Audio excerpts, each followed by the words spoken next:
नीति वचन अध्याय 6। पुत्र, यदि तुमने अपने पड़ोसी की जमानत दी है, यदि तुमने किसी पराये व्यक्ति के लिए जिम्मेदारी ली है, यदि तुम अपनी प्रतिज्ञा के जाल में फंसे हो, यदि तुम अपने ही शब्दों से बंध गए हो, तो तुम मुक्त होने के लिए यह करो।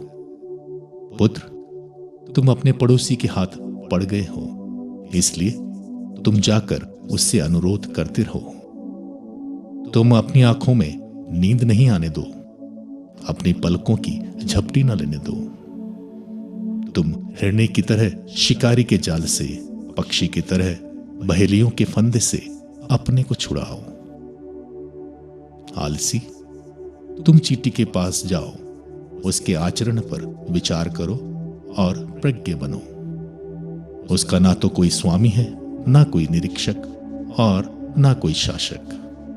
समय पर अपने रसद का प्रबंध करती और फसल के समय अपना भोजन संचित करती है। आलसी, तुम कब तक पड़े रहोगे? तुम अपनी नींद से कब जागोगे?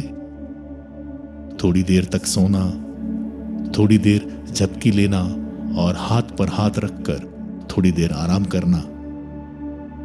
ऐसा होने पर गरीबी तुम पर डाकू की तरह टूटेगी, अभाव तुम पर बलशाली की तरह आक्रमण करेगा।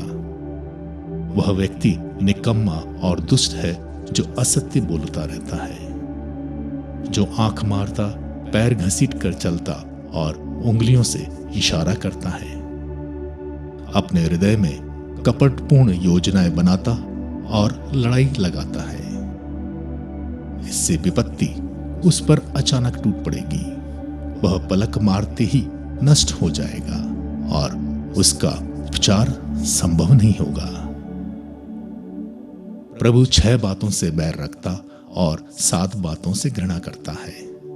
घमंड भरी आंखें, झूठ बोलने वाली जीवा, निर्दोष रक्त बहाने वाले हाथ, कपटपूर्ण योजनाएं बनाने वाला हृदय, बुराई की ओर बढ़ने वाले पैर, असत्य बोलने वाला झूठा साक्षी और भाइयों से झगड़ा लगाने वाला व्यक्ति। पुत्र, अपने पिता की आज्ञाओं का पालन करो, अपनी माता की सीख अस्वीकार ना करो। उन्हें अपने हृदय में संजोए रखो, उन्हें अपने गले में बांध लो। वे तुम्हारे सभी मार्गों में तुम्हारा पथ प्रदर्शन करेगी। वे तुम्हारी शैया के पास तुम्हारी रखवाली करेगी और तुम्हारे जागने पर तुमसे बातचीत करेगी, क्योंकि ये आज्ञाएं दीपक हैं, यह शिक्षा ज्योति और अनुशासन की डांट जीवन मार्ग है, जिससे तुम व्यभिचारिणी से और परिस्त्री के प्रलोभन से सावधान रहो। तुम अपने हृदय में उसके सौंदर्य की अभिलाषा मत करो, तुम उसके कटाक्ष के शिकार मत बनो, क्योंकि वेश्या तो रोटी के टुकड़े से खरीदी जा सकती है, किंतु व्यभिचारिणी तुम्हारे जीवन का विनाश करती है। क्या कोई अपने पल्ले में आग बांधेगा और उसके कपड़े नहीं जलेंगे? क्या कोई जलते अंगारों पर चलेगा और उसके पैर नहीं झुलसेंगे? यही हाल उसका है जो अपने पड़ोसी की पत्नी के पास जाता है, जो उसका स्पर्श करता वह बिना दंड के नहीं रहेगा। लोग उस चोर का तिरस्कार नहीं करते जो अपनी भूख मिटाने के लिए चोरी करता है। फिर भी यदि वह पकड़ा जाए तो उसे 7 गुनी क्षतिपूर्ति करनी और अपने घर की सारी संपत्ति देनी पड़ती है। पर स्त्री गमन करने वाला नासमझ है, क्योंकि वह ऐसा करने पर अपना ही सर्वनाश करता है।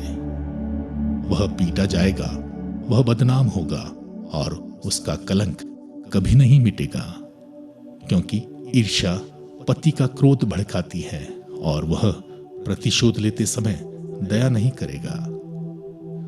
तुम कितना ही क्यों ना देना चाहो, वह क्षतिपूर्ति स्वीकार नहीं करेगा।